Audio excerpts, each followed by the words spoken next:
Olá, bem-vindo ao Universo da História. Estamos, junto com você, atravessando essa pandemia. Às vezes demorando um pouquinho para colocar um vídeo, pedimos desculpas. Você estava acostumado com vídeo toda semana, mas tempos de pandemia, home office, as coisas ficam um pouquinho mais complicadas. Mas aos poucos vamos voltando ao normal. Veja, vamos conversar hoje sobre fascismo. O que é o fascismo?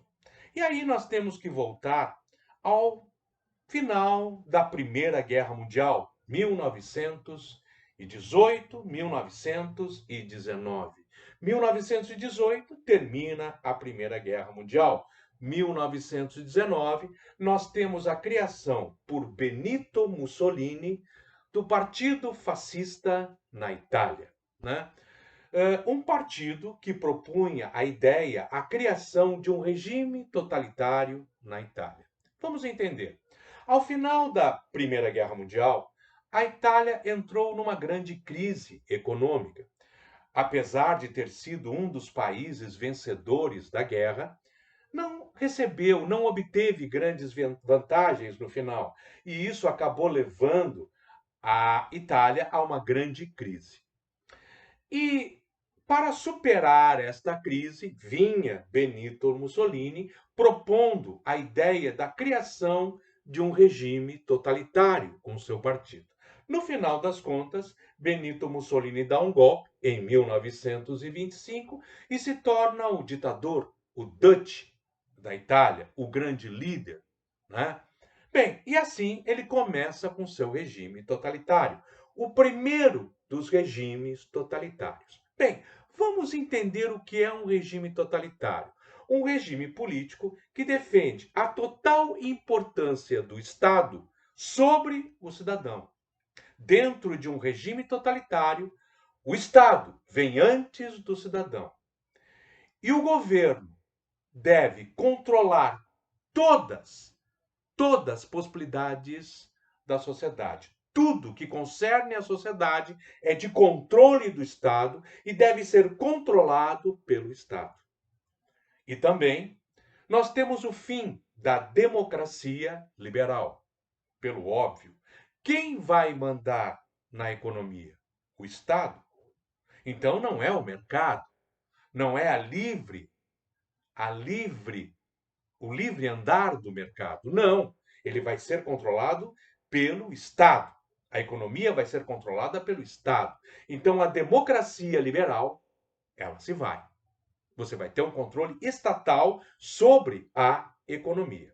E você tem outras características também relevantes nos regimes totalitários, como, por exemplo, o nacionalismo extremado, o desejo de expansão, de expansionismo, desenvolvimento do militarismo, né, como algumas das características que podem estar presentes ou não em regimes totalitários, e o unipartidarismo, isto é, a existência de um único partido, e todos têm que pertencer a este partido. E é claro que também a adoção de um grande líder, daquele que vai representar a nação. No caso, Benito Mussolini. Mas nós tivemos na Alemanha Hitler. Aqui no Brasil, Getúlio Vargas, com a ditadura do Estado Novo. Bem, a partir daí, o regime fascista de Mussolini foi o primeiro a surgir.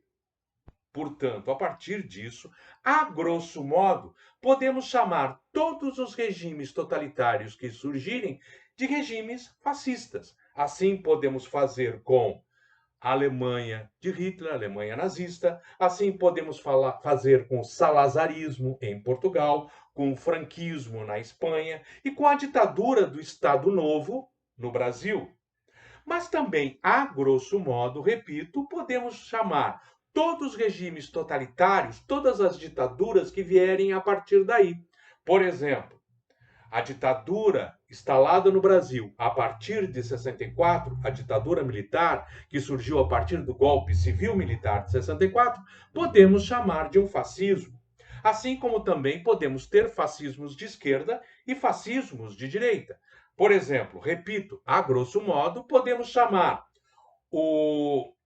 a ditadura do proletariado, do socialismo marxista, como um fascismo de esquerda, assim como podemos chamar o nazismo de Hitler como um fascismo de direita.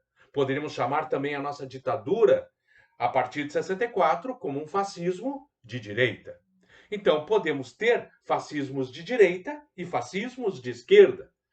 Tanto pode estar representado de um lado quanto do outro. Bem, e havia a crença, na época, de que, para superar crises, eram necessários governos fortes. E partia-se da ideia que governos fortes só existiriam a partir de governos totalitários, de ditaduras. Então, automaticamente se pensava: ora, precisa de um governo forte para superar uma crise? Então tem que se instalar uma ditadura. É claro que não, é uma bobagem. Aliás, quando eu falo que pensava-se na época, não é bem assim. Nós temos alguns que até hoje pensam assim. E é um absurdo. Porque veja bem, o causador da crise de 29, os Estados Unidos, né, que causou a crise 29, digamos assim, a partir da quebra da Bolsa de Valores de Nova York. Para superar essa crise, em momento nenhum, ou em qualquer outro momento de qualquer outra crise, adotou um regime totalitário. Não, os Estados Unidos sempre manteve a sua democracia. Um governo forte através de uma democracia. Então, lamento, ditaduras não querem dizer governos fortes. E nem democracias querem dizer governos fracos. Não. Tanto uma ditadura quanto uma democracia podem superar crises. E diria eu, muito melhor numa democracia onde nossos direitos e nossas liberdades são respeitados. Porque lembre-se, o Estado não deve estar acima do cidadão. O cidadão deve estar acima do Estado, porque o Estado existe a partir dos cidadãos. Espero que você tenha gostado. Foi um vídeo rápido para explicar um pouquinho para você a respeito do que foi e do que podemos chamar de fascismo. Um abraço, até a próxima, hein? Ah, e não se esqueça, até o agora também é história. Tchau, tchau!